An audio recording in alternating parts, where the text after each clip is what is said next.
This is Free Speech Radio News for Monday, May 31st, 2010.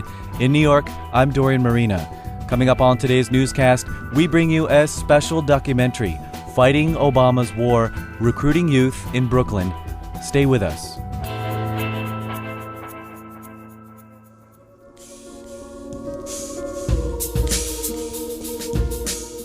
More than 7 years into the occupation of Iraq, the war effort has lost popularity, especially among young people. Back in 2005, America's all-volunteer military began regularly falling behind its enlistment goals. As recruiters struggled to meet their targets, revelations of misconduct grew, even spurring the Army to suspend recruiting for a day. But recruitment numbers rebounded after the military increased its efforts inside schools in low-income neighborhoods. The Pentagon reported its best year ever for recruiting in 2009, with every branch of the military surpassing its goals. To examine why youth are joining the military today, community news production reporter Jaisal Noor and Kieran Meadows take us to one of the most heavily recruited counties in the nation, Kings County, also known as Brooklyn, New York City. Stay with us for this special Memorial Day documentary, Fighting Obama's War, Recruiting Youth in Brooklyn.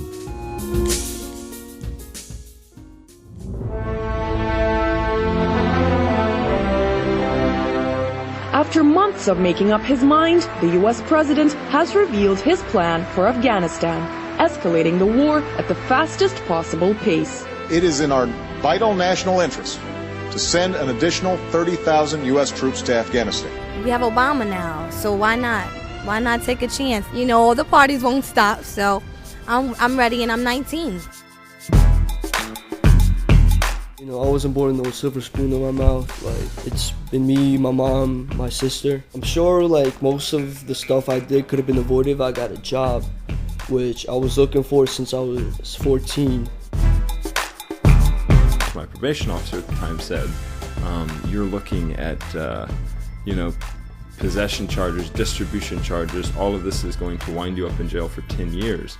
Unless you go with this gentleman here who was a man in uniform. The school that I work with, it's Lafayette High School. It's in a very, what I would say is just a very working class neighborhood. The faculty and the students have been receptive to me from day one. And a lot of the recruiters that recruit in the Bronx are from New York City. We always get the same story. Hey, I'm from Queens, or I grew up in Harlem. I was poor too. I'm black. I'm Hispanic. Look where I'm at now. Look at my Hummer. You know. The record, particularly in New York City, but around the country, is very clear. The military does, in fact, target poor students and students of color.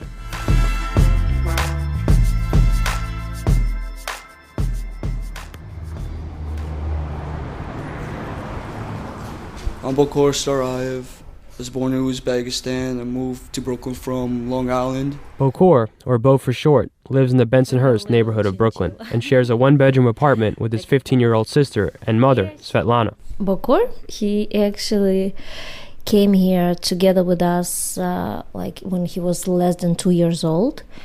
And growing up, very cute, sweet kid.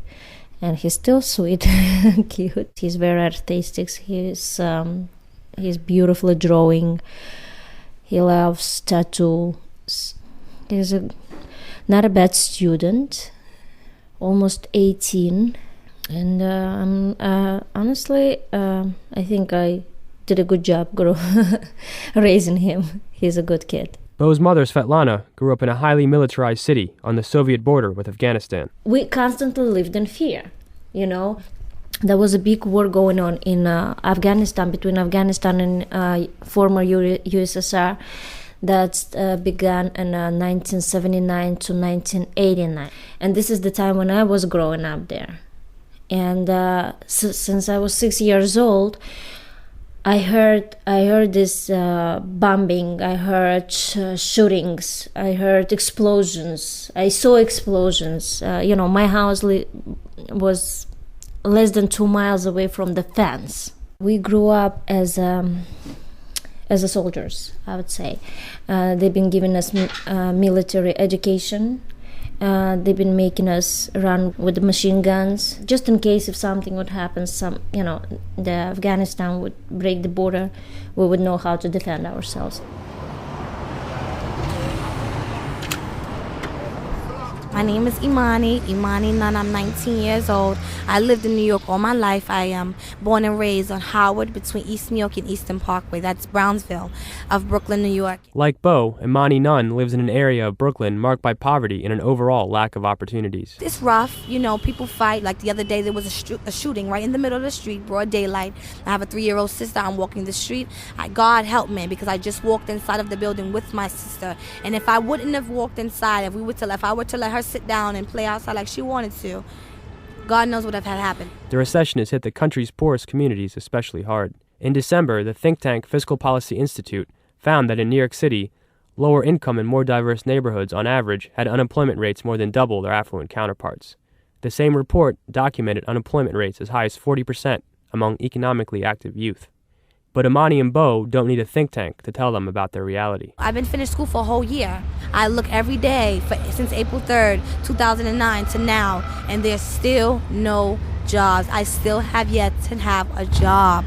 I put in like 12 applications there in Macy's for 12 different stores out in D.C., Maryland, and New York of Macy's.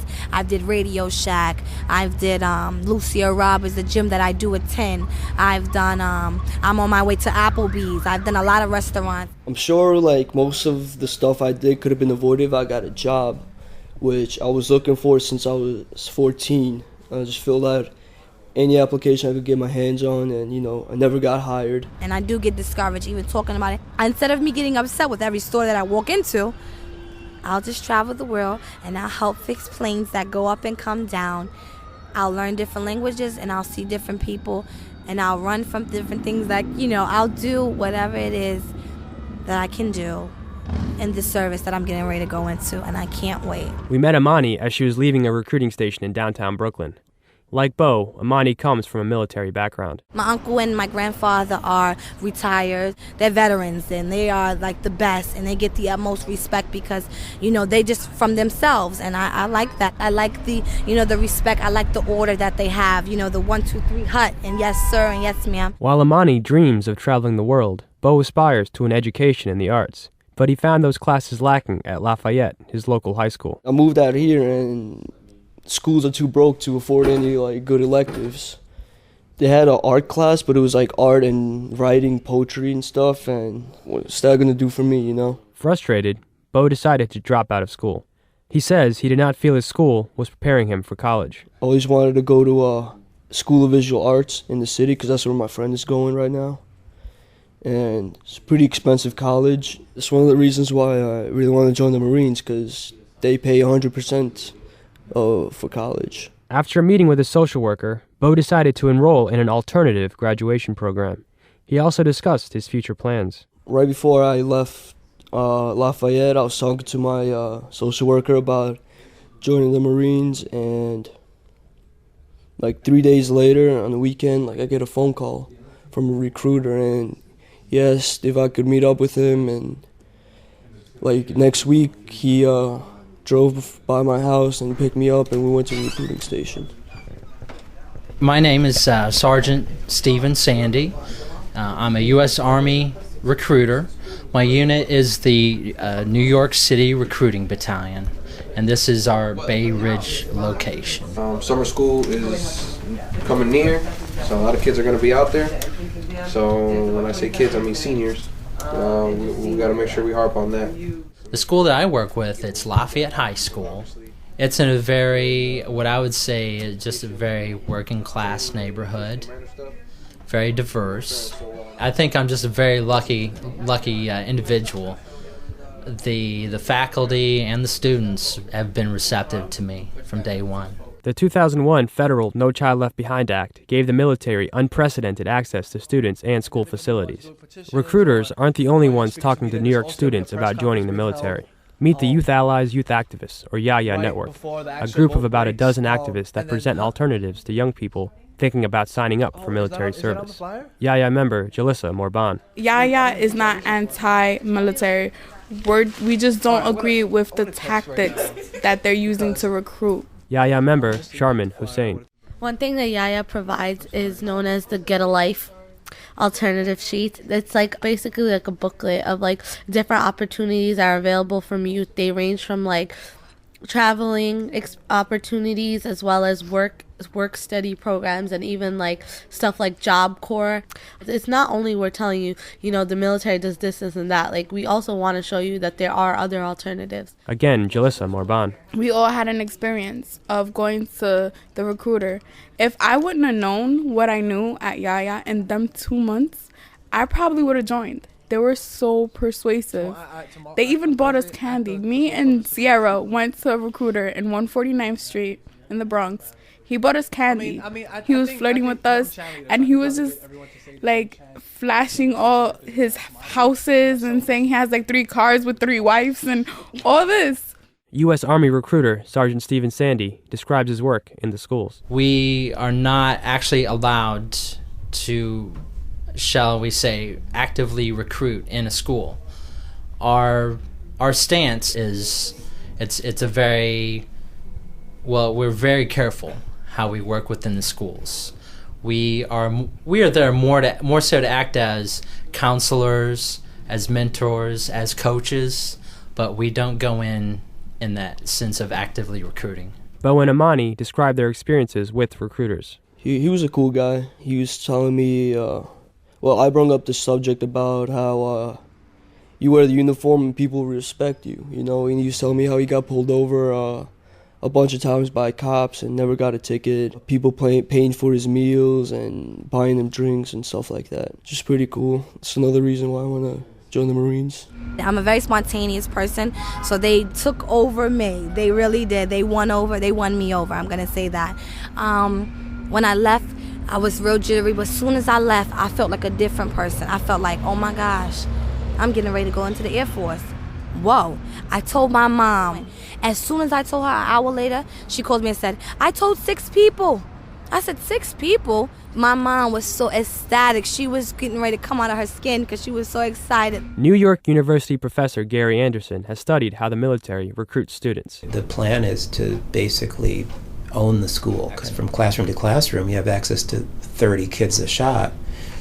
Whereas at the mall, you know, the kids are distracted and they don't necessarily want to stop and talk to a military recruiter. In a sense, you have a captive audience, and you have other people like counselors and principals that are also supporting the effort. You have JROTC there. So it's sort of an ideal setting. And traditionally, they've pretty much had the run of these places. It hasn't been terribly controversial. Schools, you know, they say pledge allegiance to the flag. It's the whole kind of, the military is part of the whole patriotic scene.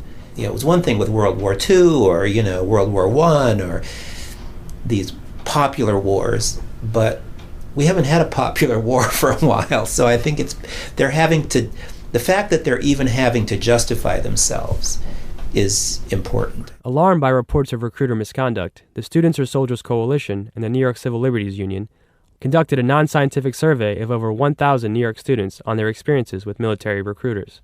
Ari Rosemarin is a senior advocacy coordinator at the New York Civil Liberties Union. Across the country, we've seen extensive reports of recruiter misconduct and abuse. The GAO, the AP, a lot of independent agencies have done reports on the types of problems that students face with recruiters, whether it be harassment or over-aggressive recruiting, recruiters finding themselves in students' classrooms. The New York Civil Liberties Union released a report in 2007 titled We Want Youth, Confronting Unregulated Military Recruitment in New York City Public Schools. Manhattan Borough President Scott Stringer co-authored the report. Well, we found out that basically when we surveyed some 1,000 students, we found that upwards of 20% felt that they were being pressured to join the military. We had found that there were actually military recruiters coming into classrooms, meeting children at subways in some of our poorest neighborhoods. And then we found a disturbing trend towards schools being targeted by the military in the poorest neighborhoods in our city, where a big sign-up bonus would go a long way perhaps to a child thinking that maybe they're helping their parents and not thinking about themselves and their careers. So the system was totally out of whack and out of balance. And the report, I think, made it very clear that the military recruitment was not being carefully monitored by the Department of Education and by the principals, and that had to change. In 2009, the New York City Department of Education issued regulations on military recruitment. The rules affect over 400,000 high schoolers in the country's biggest school district. Again, Ari Rosemarin. So what the Department of Education did is essentially codify a number of internal regulations that they had had for a long time, as well as some new language dealing with both student privacy rights with regard to the No Child Left Behind Act, but also military recruiters within public schools. The No Child Left Behind Act has been described as the most aggressive military recruitment tool since the draft. Under the legislation, schools must release contact information for high school juniors and seniors to military recruiters or risk losing federal funding. The law has a provision allowing students and parents to opt out of having their information released, but Manhattan Borough President Scott Stringer says not all schools notify parents of this option in writing. And that's why we worked very hard to make sure that opt-out forms, which would prevent military recruiters to contact our kids, would be part of a real attempt by the Department of Education to balance the needs of the recruiters with the civil rights of our kids. And while there are appropriate times when the military and IBM and any other bank in the city to go onto campuses and to give kids an opportunity to look at what their future could look like, and the military is certainly an honorable profession, there has to be a balance. Military recruiter Sergeant Stephen Sandy says the new rules haven't changed how he works. The chancellor's new policies for recruiting in schools, no, that has not affected me at all, because I still feel that, well, first of all, I think I have a great relationship with my school. And in terms of what the chancellor and the United States Army, what they both expect out of me, still gives me plenty of room to be creative and to be able to engage those schools. They're looking for mentors. They really just give me a new opportunity to work them as a mentor. And right now, it's almost too wide open in terms of what I could do with them to make an impact on the students. Bakor Starayev and his mother say they never received the opt-out forms. Advocates like Ari Rosemarin acknowledge that classrooms are just one of the many places recruiters have access to students. There's an internal military recruiter document that speaks to the concept of going fishing where the fish are. And that's particularly in reference to not spending time in communities where many students have definite college plans or have definite alternatives to military enlistment. That's why we see such a high frequency and intensity of recruitment in low-income communities and communities of color in New York City.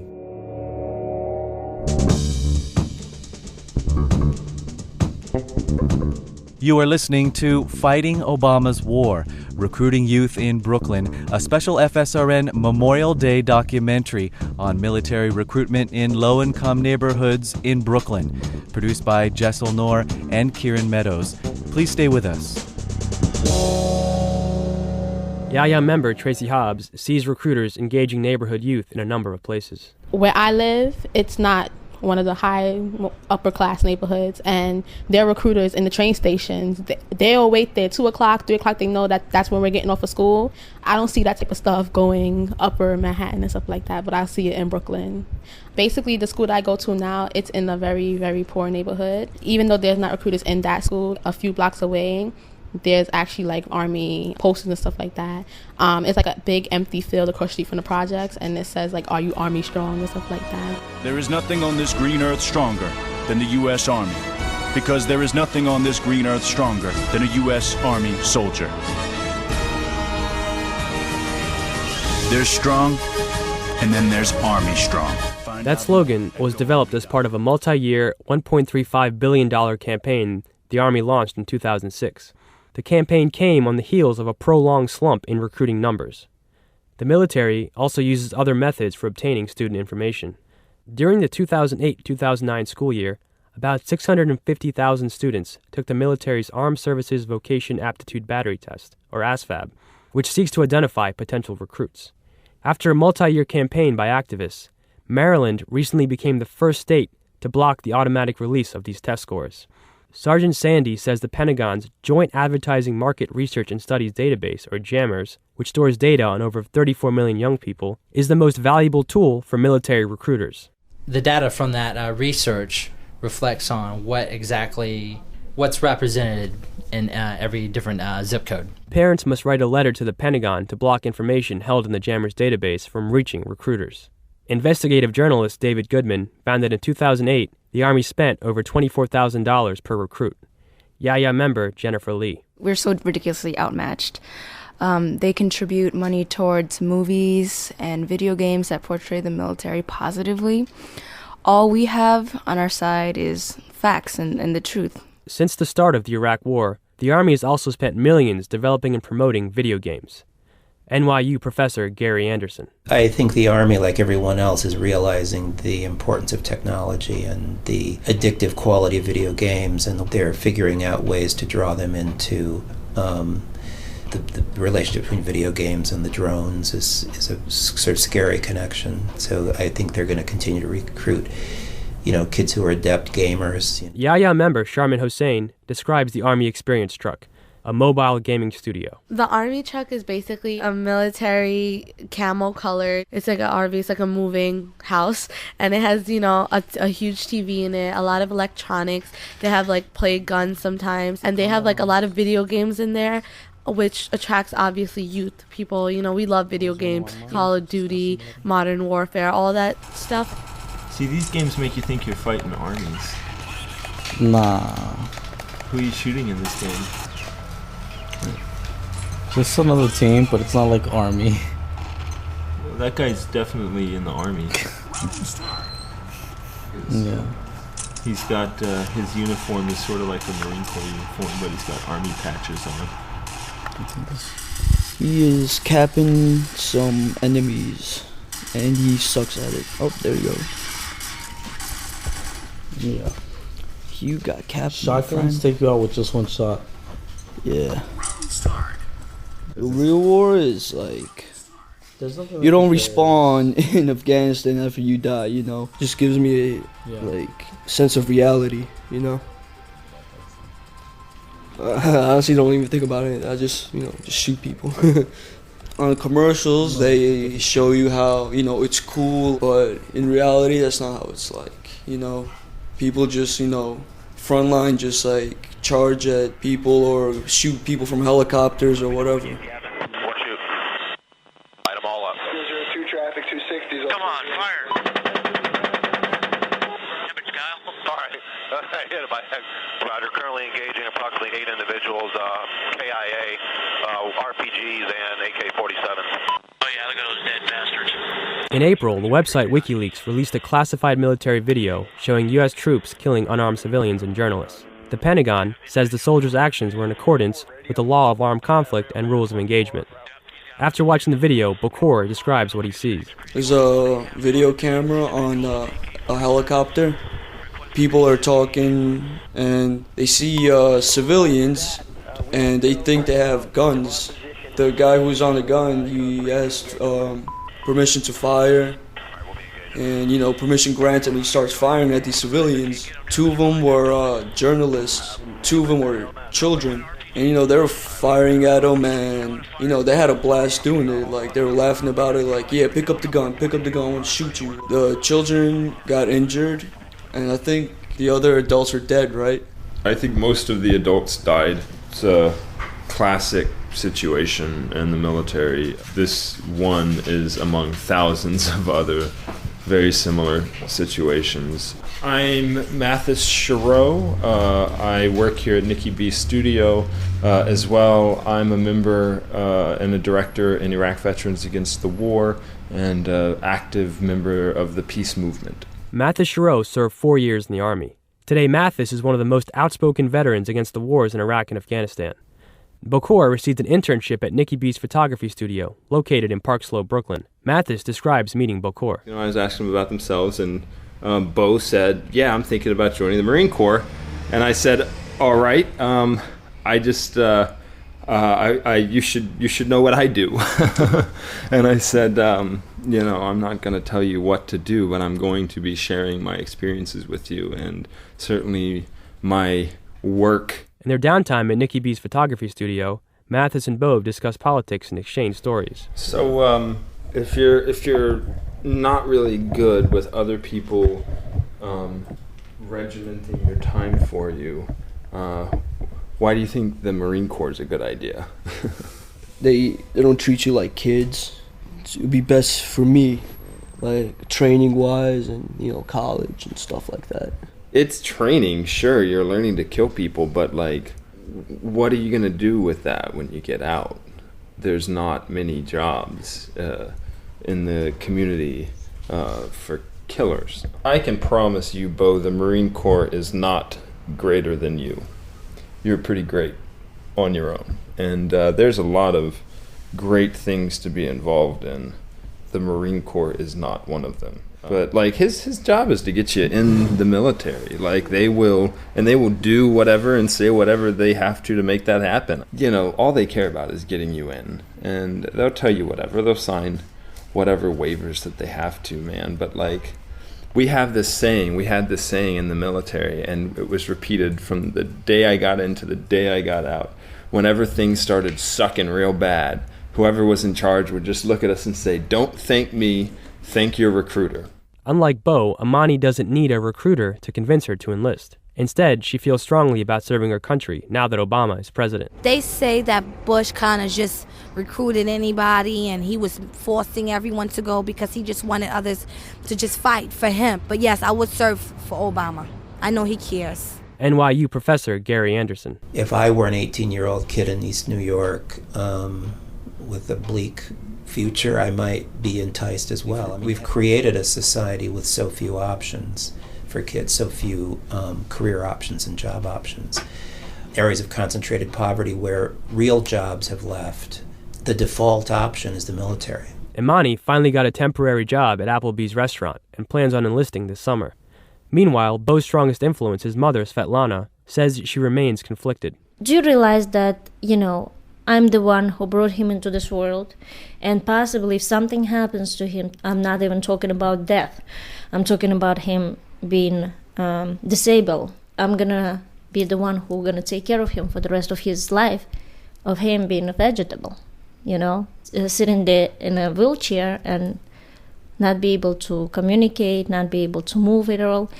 I'm the one who is gonna end up with him on my hands again. Why is that worth it to you? It's not. It's not worth it. Svetlana's mixed feelings are something Mathis and Bo have discussed during their shifts together at the photography studio. Folks like your mom who grew up there in the middle of it, as children, the children of Iraq and of Afghanistan, with military training, with a knowledge of a very personal knowledge of violence. That's a sad legacy I hope you can break, man.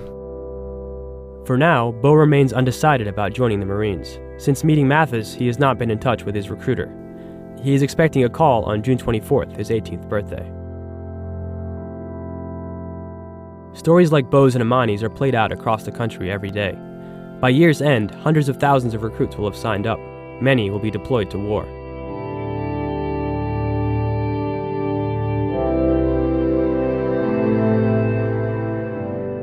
Today's documentary, Fighting Obama's War, Recruiting Youth in Brooklyn, was produced and edited by Jaisal Noor and Kieran Meadows. Shannon Young is the documentary editor. Our technical production team at KPFA in Berkeley includes Rose Katapchi and Scott Pham. Preston Hart created the music used in today's program. To download this and other FSRN documentaries, visit our website at fsrn.org. We'll be back with our regular newscast tomorrow. In New York, I'm Dorian Marina.